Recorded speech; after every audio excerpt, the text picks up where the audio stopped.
Hello, and welcome to SteadyStep English. Yes, hello everyone. I am so glad you can join us today. It is great to be here too. I am really ready to learn something new with you. Today, we're going to talk about your future. Specifically, we will look at the world of work and money in the year 2026. That sounds like a very important topic. It is. We are going to discuss a major shift in how companies hire people. The topic is the difference between having a traditional university degree and having specific modern job skills. I often wonder about this. It is a big question for anyone looking for a job. Yes, it is. In 2026, what is actually more important for getting a high salary? Is it a diploma from a university, or is it the practical skills you can use today? That is the perfect question to ask.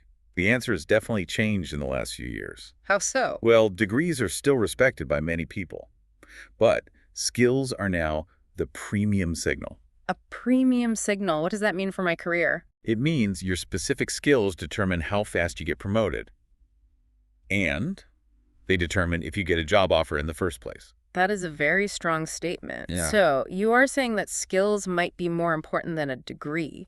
In many cases, yes. Let us look at the new hiring reality. Okay, let us start there. In 2026, employers look at your skills first.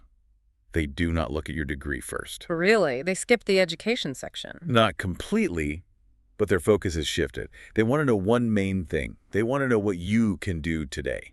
That makes sense. They want someone who can start working immediately. Exactly. They are especially interested in your competency with digital tools and, of course, artificial intelligence or AI. But how does a recruiter know what I can do? Do they just, read my resume? They do read your resume, but they look for different things now. A recruiter will look very carefully at your specific skills lists. Okay, what else are they looking for? They will look at your work samples. They want to see a portfolio. Mm. And they really care about your short training history. Why do they care so much about short-term training? Isn't a 4-year university degree better? A university degree is wonderful, but jobs change very quickly now. That is true. Technology moves fast. Yes, it does. Sometimes, a job changes faster than a university can update its lessons. Employers know this. Ah, I see. They know that recent short-term credentials show that you understand current technology. So if I show them I can do the work right now, they are more likely to hire me. Exactly. It is all about what you can contribute to the team today. I want to ask about money now. We all want to earn a good salary. Of course, money is important. Is there a specific financial benefit to having these new skills? I have heard the term wage premium. What does that mean? That is a fantastic vocabulary term. A wage premium is the extra money you get paid for having a special, highly desired skill. Oh, I see. Like a bonus added to your normal pay. Exactly. Research shows there is a clear wage premium for workers who use AI tools well. How much extra money are we talking about? Is it a small amount? No, the statistics are actually quite impressive. Research shows a 23% wage premium. Wait, 23%? Yes, 23% for workers who show they have AI skills. That is a massive difference in salary. It is a very big difference. In fact, this 23% is sometimes higher than the financial benefit of having a bachelor's or master's degree alone. That is surprising to hear. Can we look at some real examples? I want to understand how this looks in an actual office. Of course we can. Let us imagine a data analyst. Okay, a data analyst. If this person applies for a job and they list AI tools on their resume, they often receive a higher starting salary. They get paid more than a candidate who does not list those modern tools. Okay, that makes sense for a highly technical job. But what about something creative, like marketing? It works in marketing, too. Imagine you work in a marketing department. All right. You use AI to test many advertisement ideas very quickly.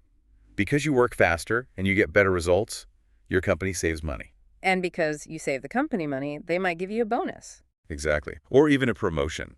That sounds great. What if I am a project manager? If you are a project manager, you can use automation tools to create your weekly reports. This saves you hours of time. Right, and then I can focus on leading my team. Precisely.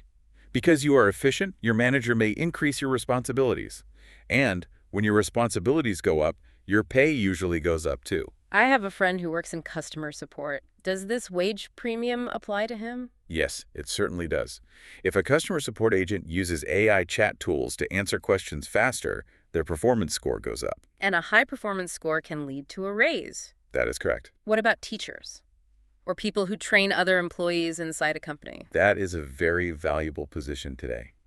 When you take the time to upskill your team and teach others to use AI, you are seen as a leader. So teaching others helps your own career. Yes, this can lead to a formal leadership role, and leadership roles come with a higher wage. It seems like these skills are valuable in almost every single job. That is the main idea we want you to remember. Strong AI skills are a very powerful way to increase your salary. I want to go back to something you mentioned earlier. You talked about short training history. Yes, it did. I have heard the phrase modular training. What does modular mean in this situation? Modular training means learning in short, focused blocks. So not a 4-year program. No, much shorter. You can think of them as micro-credentials or online certificates. How do they work? Each module focuses on one clear, specific topic. For example, you might take a short course in AI data analysis or a course in digital marketing analytics. I like the sound of that. It sounds much faster than a traditional university degree. It is much faster. And this is why we need to talk about ROI. ROI. That stands for return on investment, correct? Yes, return on investment. Employers really like modular training because it offers a high ROI. Why is the return so high? Because it is fast, and it perfectly matches the new tools that companies are using right now. Can you give me a specific situation where this modular training is better than going back to a university? Let us look at a career switcher. What is a career switcher? Someone who wants to completely change their job. Imagine someone who works in a retail store, selling clothes. Okay. They want to move into the technology industry. They want to do IT support. But they do not have a computer science degree. Right. They do not need to go back to university for 4 years. They can choose a modular pathway. So they take short courses instead. Yes, they can get basic certificates in IT, networking, and cloud support.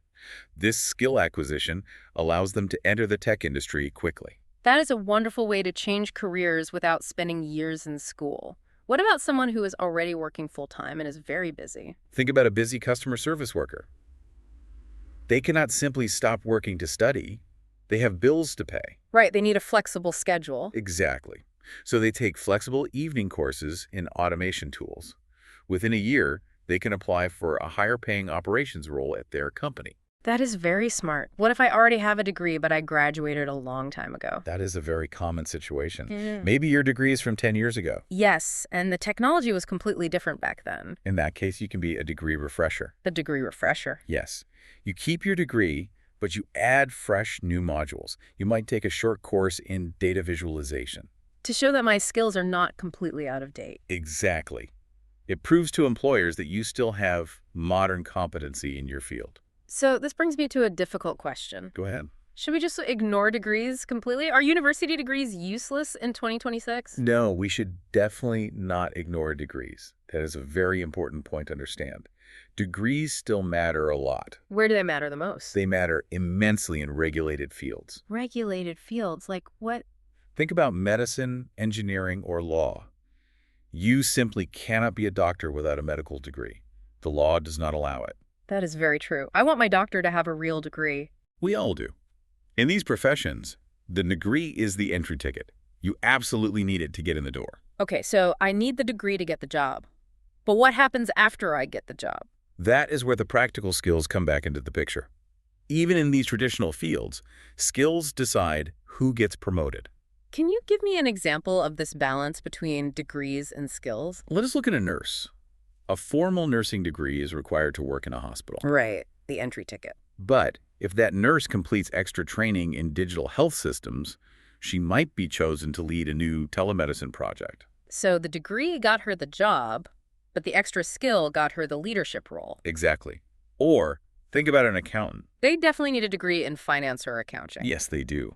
But an accountant who also knows how to use new cloud-based finance tools will get much better job offers than one who only has the degree. I see. And what about jobs that do not strictly require a university degree? Let us think about the logistics industry, managing warehouses and shipping. A worker there might not have a university degree, but if they build strong skills in automation and data tracking, they can easily become a team leader. So it's not really about choosing one or the other. It is about finding the right combination for your specific career path. Yes, that is a great way to say it.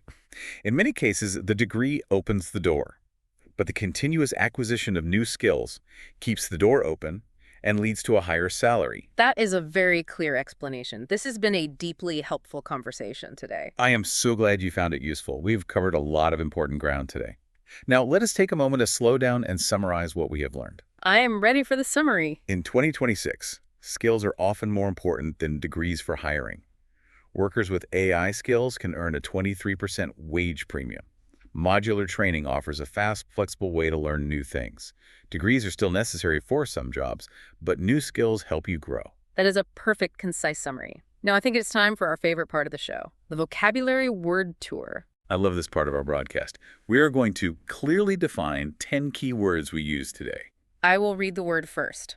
Then you can give us a simple definition. After that, I will read an example sentence to show how it is used. That sounds like a great plan.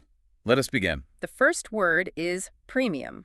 Premium means paying a higher salary for something special, like AI experience. The company is ready to pay a premium to candidates who can show real AI project experience. Excellent. Let us move on. The second word is acquisition. Acquisition is the process of getting practical data skills or learning something new. Her recent training program focused on the acquisition of practical data skills that she can use at work this year. Very good. The next word, please. The third word is modular. Modular means finishing one short course at a time while working, instead of doing a long program all at once. He chose a modular online program so he could finish one short course at a time while working full-time. Perfect. Next word. The fourth word is competency. Competency means being tested on your ability to use AI tools or other skills successfully. During the interview, they tested her competency with AI tools by giving her a real company data set to analyze. Great example. Moving forward. The fifth word is credential. A credential is a short certificate helping an application stand out to employers. The recruiter said that a short AI credential from a trusted platform would help his application stand out. Exactly. Next, The sixth word is flexible. flexible means choosing weekend and evening courses instead of traditional daytime degrees. She needed a flexible learning plan, so she picked weekend and evening courses instead of a traditional daytime degree. Very clear. The next one. The seventh word is pathway. A pathway means combining paid work with online modules to reach a career goal. The college promoted a new pathway that combines paid work with online modules to build skills step by step. Excellent. Next word, please. The eighth word is upskilling. Upskilling is the practice of training current staff instead of hiring new people. The company invested in staff upskilling, so current employees could take AI roles instead of hiring only new people. Very important concept today. Next. The ninth word is short-term. Short-term refers to courses that give quick wins and visible improvements quickly. He preferred short-term courses that gave him quick wins and visible improvements in his job performance. Perfect. And the final word. The 10th word is return on investment, or ROI. Return on investment means that short training offers better value than a long degree. For many adult learners, modular AI training offers a better return on investment than a second long degree. Those were 10 excellent words to help you talk confidently about your career. I definitely learned some new vocabulary today. That is wonderful to hear. We are coming to the end of our broadcast for today. It has been a true pleasure discussing this topic with you. That's it for today. Remember, every minute you spend listening is a step closer to fluency. If you enjoyed this lesson, please subscribe and join our learning community. Before you go, I have a challenge for you. Write one new word you learned today in the comment field below. I will see you at our next episode at SteadyStep English.